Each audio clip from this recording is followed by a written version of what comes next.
Peziarah yang terkasih, kisah Golgota adalah kisah tragis 2000-an tahun lalu.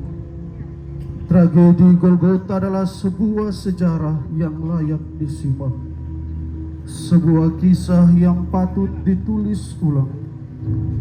Adalah suatu kebenaran yang tak dapat disangkal, yakni peristiwa wafatnya Yesus Kristus.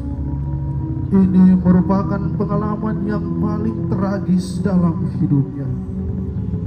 Peristiwa yang tidak kita alami secara langsung ini sangat menyentil perasaan manusiawi kita. Saudara-saudaraku yang terkasih, sambil menatap bayangan zaitun dan kenangan Golgota yang telah menyulam wajah Kristus yang carut marut, berlumuran darah, marilah kita menatap dosa-dosa kita. Karena dosa kitalah Dia datang, karena kesalahan kitalah Ia wafat. Kita buka devosi ini dengan tanda kemenangan Kristus. Dalam nama Bapa dan Putra dan Roh Kudus. Amin. Marilah berdoa. Tuhan Yesus Kristus, penyelamat kami. Kami berkumpul untuk mengikuti jalan salib-Mu yang Kau lalui sampai puncak Golgota. Kami hendak merenungkan penuh syukur belas kasih-Mu yang mendorong Dikau untuk menerima dan memanggul salib dengan tabah.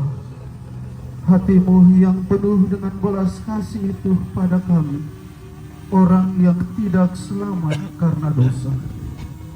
Dengarkanlah kami bila kami doakan sesama kami dan diri kami sendiri dengan mengingat belas kasih-Mu itu.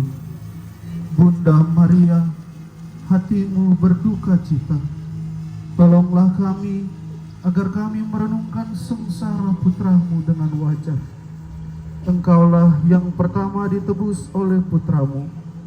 Doakanlah kami dan semua manusia dengan belas kasih Tuhan yang Kau awal sejak awal hidup-Mu.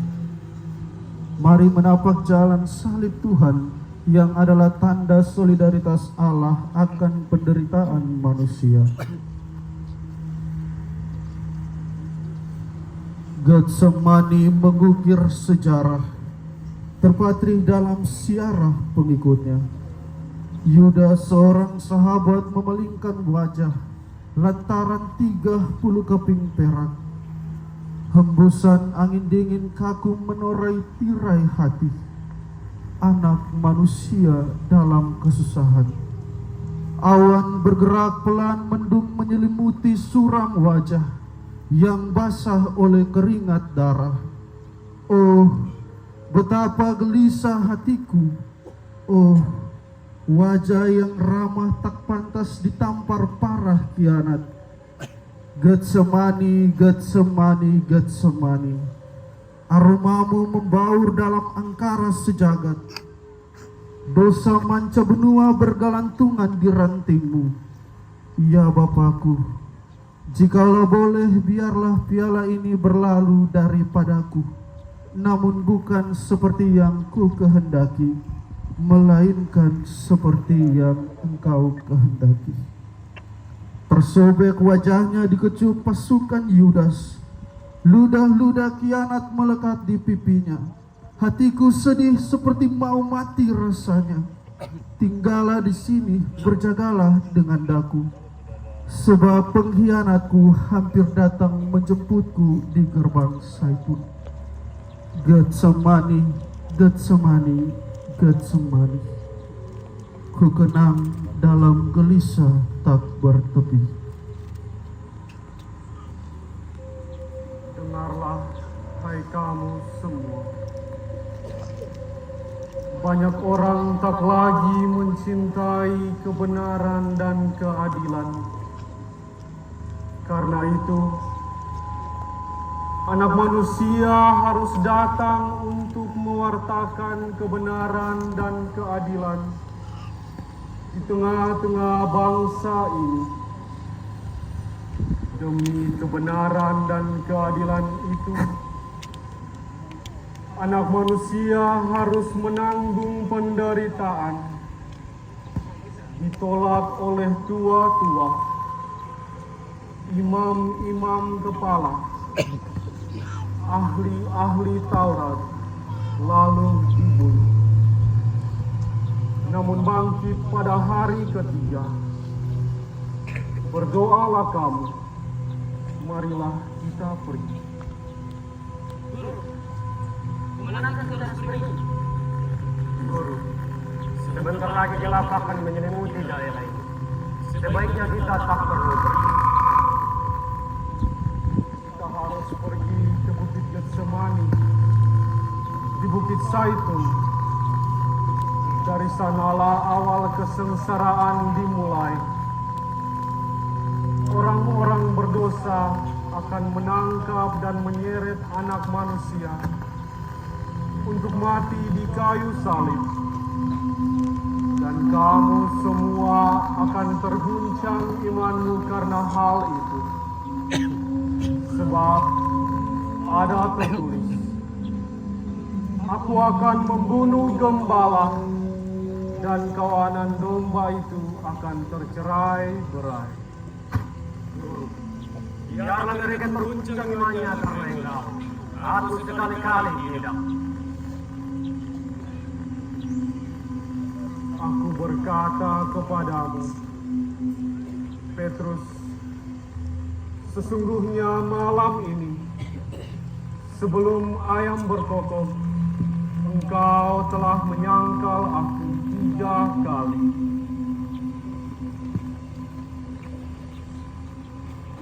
Kegelapan menyelimuti kota Yerusalem. Yesus berjalan menyusur lembah Cedron menuju ke Taman Getsemani. Yesus menuju ke Taman Duka Cita untuk memperbaiki lagi dosa yang telah diperbuat manusia pertama dalam Taman Kenikmatan Firdaus. Penghuni Yerusalem sedang tidur dengan nyenyaknya. Mereka tidak menduga tentang kejadian bersejarah yang sedang berlangsung di Taman Getsemani. Kesengsaraan Tuhan telah dimulai. Yesus masuk ke taman itu dengan membawa Petrus dan kedua anak Zebedeus. Adapun Yudas yang mengkhianati Yesus juga mengetahui tempat itu, karena Yesus sering berkumpul di situ bersama dengan murid-muridnya.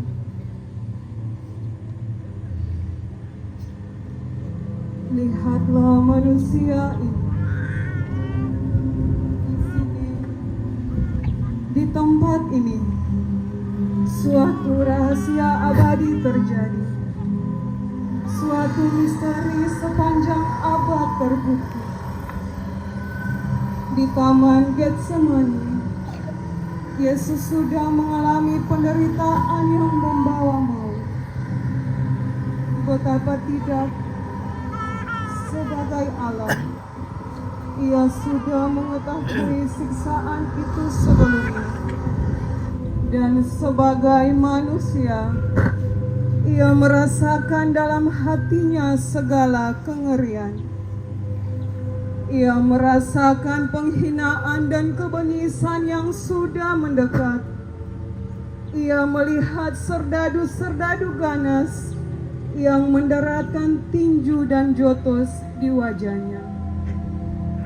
Ia melihat mereka meludahinya, menginjaknya, menderainya, dan memahkotainya dengan mahkota duri.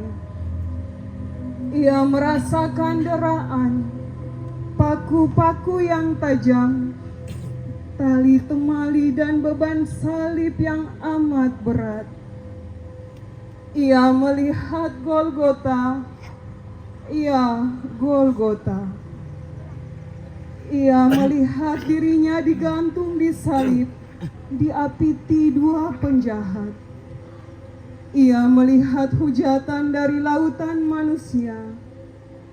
ia melihat penderitaan ibunya di kaki salib. Tidaklah mengherankan kalau seluruh kodrat manusiawinya itu merasa ngeri atas semua penderitaan itu.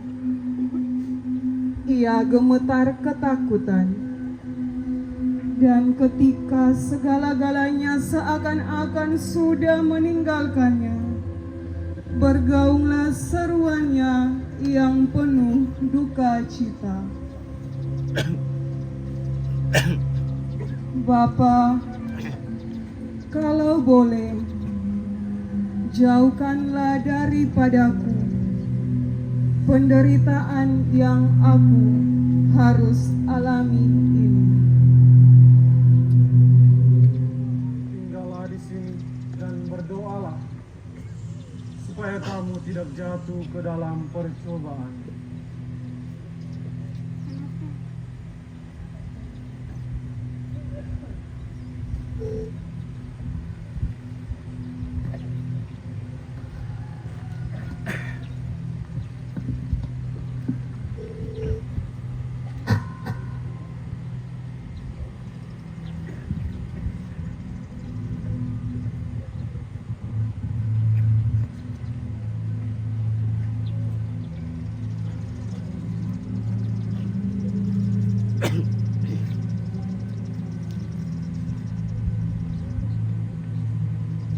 Jiwaku sedih hingga mau mati rasanya. Ya Bapa, aku berdoa kepadamu. Bapakku, jikalau boleh, biarlah piala ini lalu daripadaku.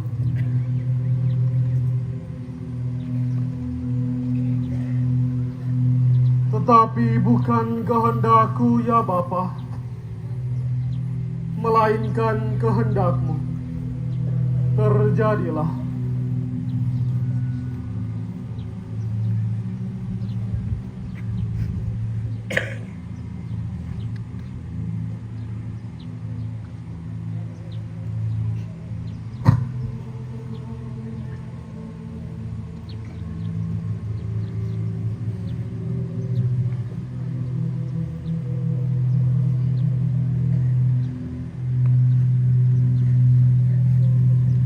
Petrus,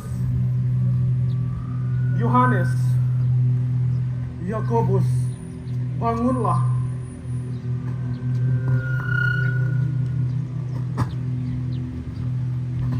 Memang bebanmu berat, tapi tidak sanggupkah engkau berjaga denganku 1 jam saja? Roh memang kuat, tapi daging lemah. Bangunlah, orang yang menangkap aku sudah datang.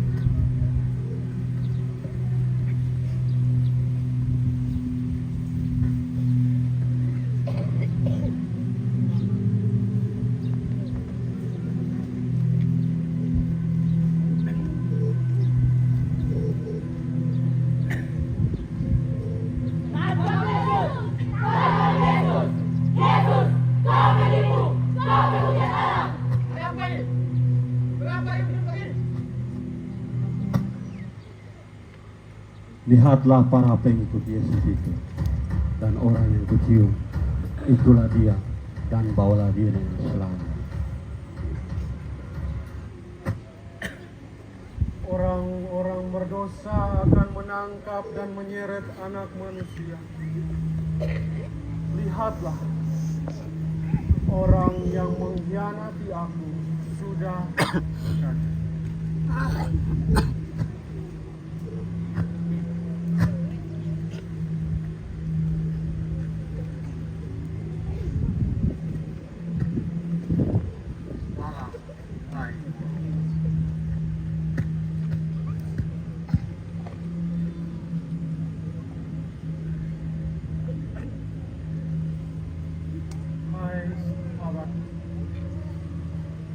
Untuk inikah engkau datang? Yudas, Engkau menyerahkan anak manusia dengan ciuman. Betapa kejamnya engkau. Adalah lebih baik jika engkau tidak dilahirkan ke dunia ini. Siapa yang kamu cari? Yesus dari Nazaret! Yesus dari Nazaret! Akulah dia yang kamu cari. Bangunlah. Siapa yang kamu cari? Yesus dari Nazaret! Yesus dari Nazaret! Telah aku katakan, akulah dia yang kamu cari. Jika aku yang kamu cari, biarkanlah mereka pergi.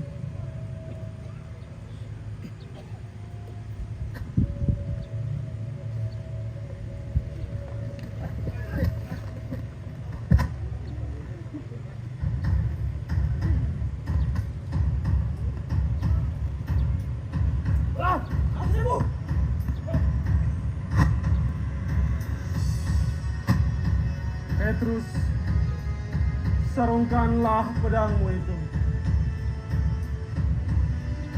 Sebab barang siapa menggunakan pedang, ia akan binasa oleh pedang. Ataukah kau sangka aku tak dapat berseru kepada Bapakku supaya ia mengirim lebih dari 12 pasukan malaikat membantu aku?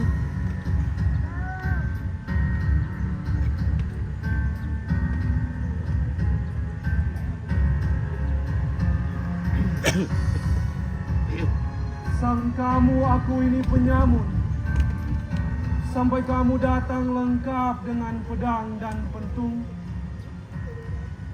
Padahal tiap-tiap hari aku mengajar di bait Allah, dan kamu tidak menangkap aku. Yesus! Kau penipu! Kau penghujat Allah! Kau orang dibunuh! Siksa dia!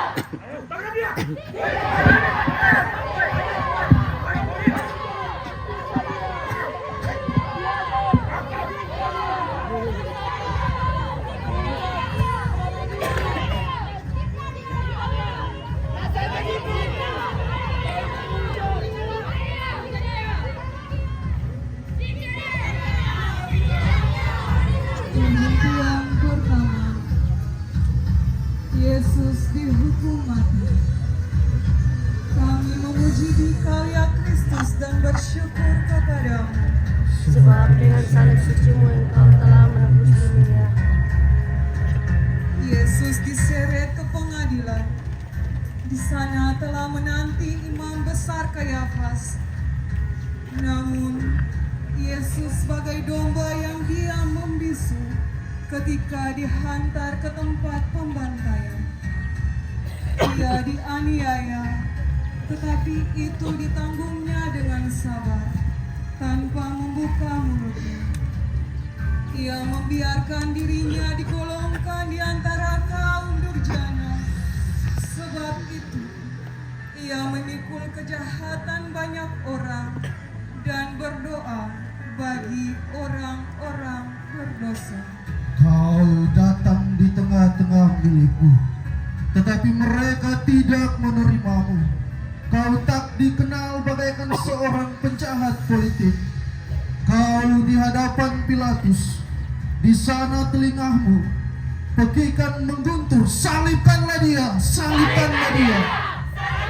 Orang-orang Garut dihasut pemimpin-pemimpin durjana yang telah bertahun-tahun menjebak kebenaran ke dalam kepalsuan demi nikmatnya kedudukan Pilatus. Dijerat rasa takut akan kehilangan kedudukan empuk, menipu suara hati yang mengaku kaulah raja, datang menyaksikan kebenaran yang menguasai badai dunia. Kau bisu lantaran rela pada kehendak Bapa dan cinta pada manusia. Hanya mata memancar kasih pada wajah-wajah palsu penuh ambisi. yang keindahannya bagaikan kubur dicat putih. Kini kau dihukum mati oleh kehendak dan pengadilan tak adil. Kaulah raja, kaulah kebenaran. Oh, ya. Sudah lama aku menantimu. Kita mendengar. Yesus, benarkah engkau ini? Yes. Sekalipun aku mengatakan kepadamu, namun kamu tak percaya. Tetapi mulai dari sekarang, Anak Manusia sudah duduk di samping kanan Allah Bapa yang Maha Kuasa. Apa katamu Yesus? Hei kalian, tidakkah kalian mendengar sebuah penghujatan? Karena itu, saudara-saudaraku, adalah lagi berguna di salah seorang mati bagi seluruh bangsa. Sekarang, ia telah tahan kita. Tahan kebunya. Gak layak untuk dihukum mati. Salibkan dia! Salibkan dia! Serahkanlah dan bawa dia, aku bilang. Ayo cepat, bawa dia!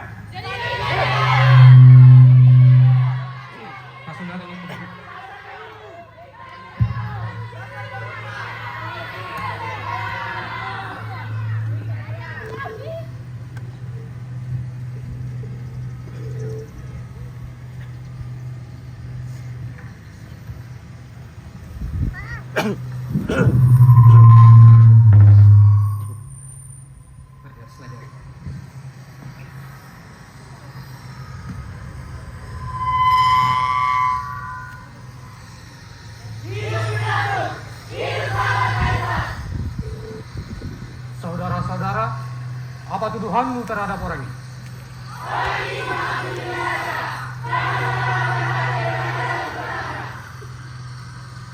Tidakkah engkau dengar betapa banyaknya tuduhan saksi-saksi ini terhadapmu? Benarkah?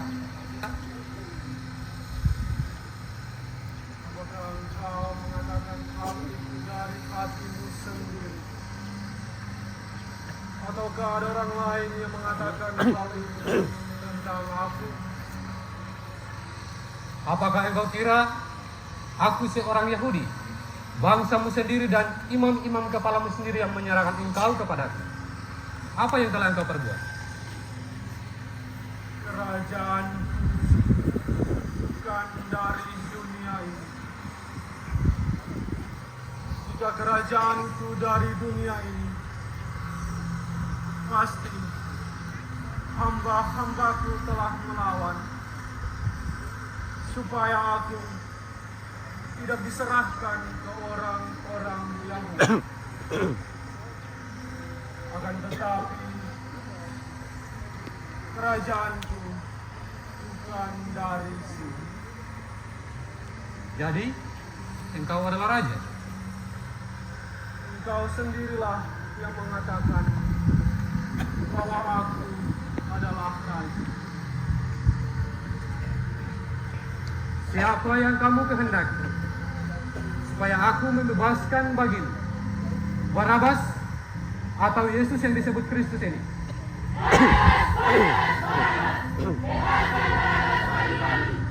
Tetapi kejahatan apa yang dilakukannya?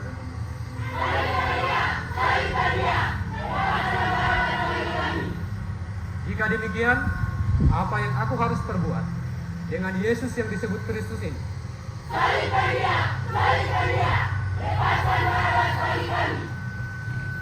Orang manakah dia ini? Bukankah Herodes ada di kota ini? Bawalah dia ke Herodes.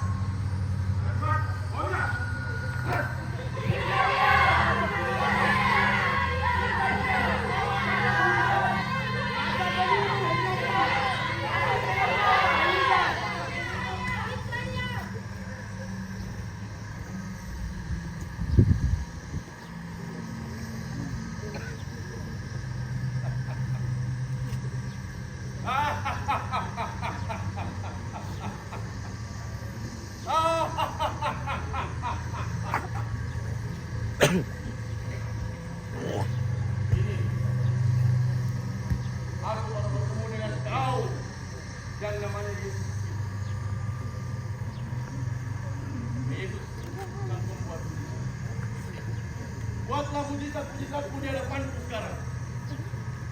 Jika kau sungguh gelisah.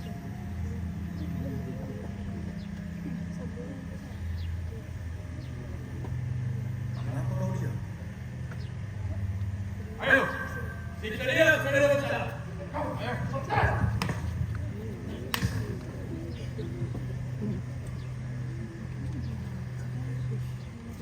Hormatku bagimu, hai raja orang Yahudi.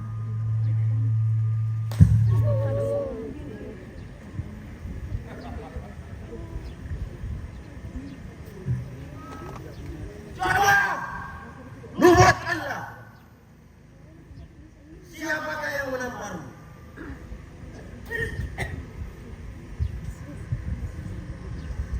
bawa kembali dia kepada Pilatus. Ayo cepat, bawa dia. Yesus kembali dibawa ke Pilatus. Sejarah kesengsaraan Kristus dapat mengangkat ke permukaan.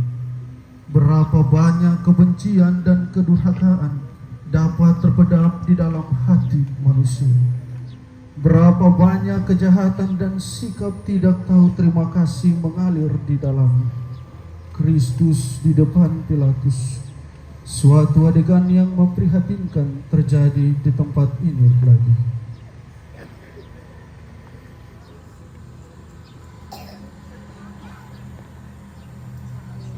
Jangan engkau mencampuri perkara orang benar ini, sebab karena dia aku menderita dalam mimpiku malam tadi. Aku tidak menemukan kesalahan apapun pada orang ini. Aku akan menyiksa dia dan mencambuk dia. Setelah itu, dia akan kubiarkan pergi. Matikan dia.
Hai kamu, lepaskan Barabas.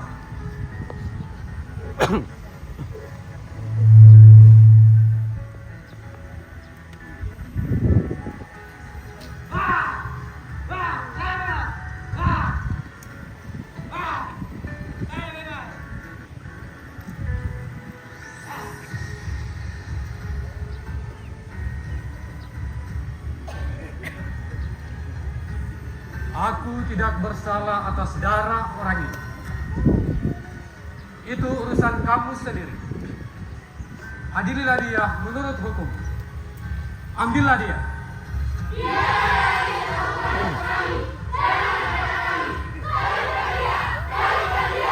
Kasihanilah kami ya Tuhan, kasihanilah kami.